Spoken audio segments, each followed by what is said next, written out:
ಮುನ್ರಾಜ್ ಅವರಿಂದ ಕಾರ್ಯಕ್ರಮ ಇತ್ತು. ನಂತರ ಉಪಲೋಕಾಯುಕ್ತರಾದಂಥ ಯಡಿಯೂರಪ್ಪ ಅವರಿದ್ದು, ಚಲನಚಿತ್ರ ನಟಿಯಾದಂಥ ಪೂಜಾ ಗಾಂಧಿ ಅವರಿದ್ದು, ಸಾಹಿತಿ ಮತ್ತು ಕವಿಗಳಾದಂಥ ಡಾಕ್ಟರ್ ಸತ್ಯನಾರಾಯಣ ಅವರಿದ್ದು ಇವತ್ತು ಕಾರ್ಯಕ್ರಮ ಇತ್ತು. ಈಗ ಒಂದು ಆರ್ಕೆಸ್ಟ್ರಾ ನಡೀತಿದೆ.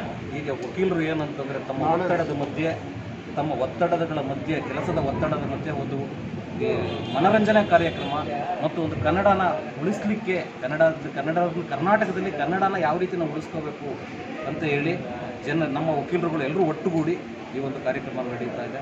ನಾಳೆ ಗಣೇಶ ವಾರ್ಷಿಕೋತ್ಸವ ಇದೆ. ಅಲ್ಲಿ ಗಣೇಶನ ಪ್ರತಿಷ್ಠಾಪನೆ ಆಗುತ್ತೆ ಮತ್ತು ವಿಸರ್ಜನೆ ಮತ್ತು ಒಂದು ಅದ್ದೂರಿ ಕಾರ್ಯಕ್ರಮ ಇದೆ. ನಾಳೆ ಹೈಕೋರ್ಟ್ನ ನ್ಯಾಯಮೂರ್ತಿಗಳು 4 ಜನ ನ್ಯಾಯಮೂರ್ತಿಗಳು ಬರ್ತಾರೆ. ಮತ್ತು ಮುಖ್ಯಮಂತ್ರಿ ಚಲನಚಿತ್ರ ನಟರು ಚಂದ್ರು ಅವರು ಬರ್ತಿದ್ದಾರೆ. ಇನ್ನೂ 3-4 ಜನ ಚಲನಚಿತ್ರ ನಟರು ಬರ್ತಿದ್ದಾರೆ. ಇದಕ್ಕೆ ನಮಗೆ ಸಹಕಾರವಾಗಿ ನಮ್ಮ ಶಿವಶಂಕರ್ ಮತ್ತು ನಮ್ಮ ಸತೀಶ್ ಅವರು ಜಯಂತಿ ಕಾರ್ಯದರ್ಶಿಗಳಿದ್ದಾರೆ.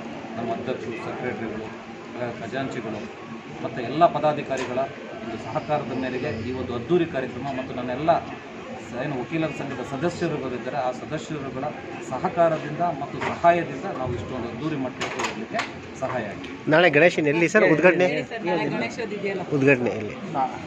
ನಾಳೆ ಈ ಯೂನಿಟ್ನಲ್ಲಿ ಪ್ರತಿ ವರ್ಷದಂತೆ ಈ ವರ್ಷ ಕೂಡ ಪ್ರತಿಷ್ಠಾಪನೆ ಮಾಡ್ತಾರೆ. ಗಣೇಶನಿಗೆ 9:30 ಮತ್ತು ಸಾಂಸ್ಕೃತಿಕ ಕಾರ್ಯಕ್ರಮಗಳಿರ್ತದೆ ಮತ್ತು ಹೈಕೋರ್ಟ್ ಜಡ್ಜಸ್ ಬರುವುದಿರ್ತದೆ ಅದ್ಧೂರಿಯಾಗಿ.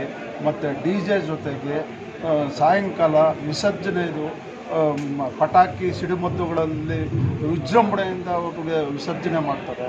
ಇದೆಲ್ಲ ಕಾರ್ಯಕ್ರಮಗಳು ಸಾಂಪ್ರದಾಯಿಕವಾಗಿ ಬೆಳೆಸ್ಕೊಂಡು ಬರ್ತಾಯಿದ್ದೀವಿ ನಮ್ಮ ವಕೀಲರ ಸಂಘದಲ್ಲಿ.